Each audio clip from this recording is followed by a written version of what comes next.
नमस्कार मित्रों। आज हम बाबूजी के बारे में जानकारी प्राप्त करेंगे। जैसा कि आप स्क्रीन पर देख रहे हैं, इसमें बाबूजी से संबंधित महत्वपूर्ण फैक्ट अपने 2 मिनट में क्विक रिवीजन करेंगे। बाबूजी का जन्म कोलूमंड जोधपुर में हुआ। इनके पिताजी का नाम चांदल जी था और इनके माताजी का नाम कमला दे। इनकी पत्नी का नाम सुप्यार दे या फूलम दे था। जैसा कि आप बाबूजी के बारे में जानते हैं, इसके विवाह से संबंधित एक इंटरेस्टिंग स्टोरी है कि वो विवाह के समय फेरों से उठ करके गायों की रक्षा के लिए उन्होंने युद्ध किया। तो वो जिस घोड़ी पे गए थे उस घोड़ी का नाम था केशर कालमी और गायों की रक्षा हेतु उन्होंने देंचू नामक स्थान जोधपुर में युद्ध किया और उस युद्ध में उन्होंने जायल के नरेश जींदराव खिंची, हालांकि वो उनके बहनोई ही थे रिश्ते में, उनके साथ युद्ध हुआ और पाबूजी के साथ एक उनके बड़े भाई बूढ़ो जी दोनों शहीद हो गए। उन्हीं युद्ध में उनके साथी भी थे जिनके नाम चांदा और डेमा आते हैं। बाबूजी की याद में मेला लगता है चित्र अमावस्या को।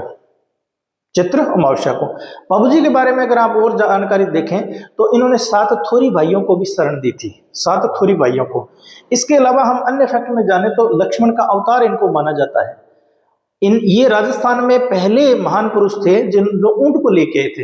एक प्रकार से ऊंट रक्षक देवता, ऊंटों पर कोई समस्या आती है तो बाबूजी को याद किया जाता है।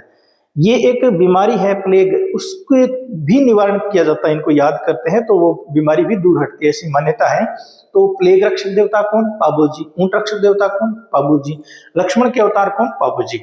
बाबूजी के बारे में 2 बात आपको और जाननी पड़ेगी कि ये जो बाबूजी की फड़ है उसको किस वाद्य यंत्र के साथ वाचन किया जाता है?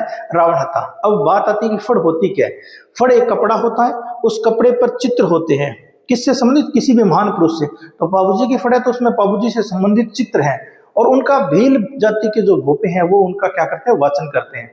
और जब वाचन करते हैं तो उस रावण हत्था वाद्य यंत्र के साथ उनका वाचन करते हैं। तो बहुत फेमस प्रश्न है कि बाबूजी की फड़ का वाचन किस वाद्य यंत्र के साथ करते हैं? रावण हत्था। बाबूजी की फड़ राजस्थान की सबसे लोकप्रिय फड़ भी है। बाबूजी की फड़ राजस्थान की सबसे लोकप्रिय फड़ भी है। बाबूजी के पवाड़े क्या होते हैं?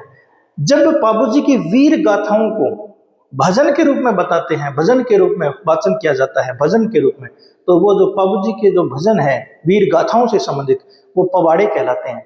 और उन पवाड़ों का भी वाचन या उसका भी जो भजन किया जाता है वो माठ वाद्य यंत्र के साथ किया जाता है। तो 2 वाद्य यंत्र आपने देखे, रावण हत्था और माठ वाद्य यंत्र। माठ वाद्य यंत्र पवाड़े और उसके बाद रावण हत्था फड़ के अंदर उपयोग किया जाता है। बाबूजी से संबंधित पुस्तकें आशिया मोडजी द्वारा लिखित बाबू प्रकाश बहुत पॉपुलर बुक है। इसके अलावा भी अन्य महत्वपूर्ण पुस्तकें बाबूजीरा दुहा लघराज जी की पुस्तक है। किसकी पुस्तक है? लघराज जी की। बाबूजीरा छंद बिठू मेहाजी की पुस्तक है। छंद किसकी है? बिठू मेहाजी की पुस्तक। और बाबूजीरा रूपक मोतीसर बगतावर की। और बाबूजीरे सोरठे किसकी पुस्तक है? रामनाथ जी की। तो ये बाबूजी के बारे में आपने जाना, राजस्थान के महत्वपूर्ण लोक देवता बाबूजी।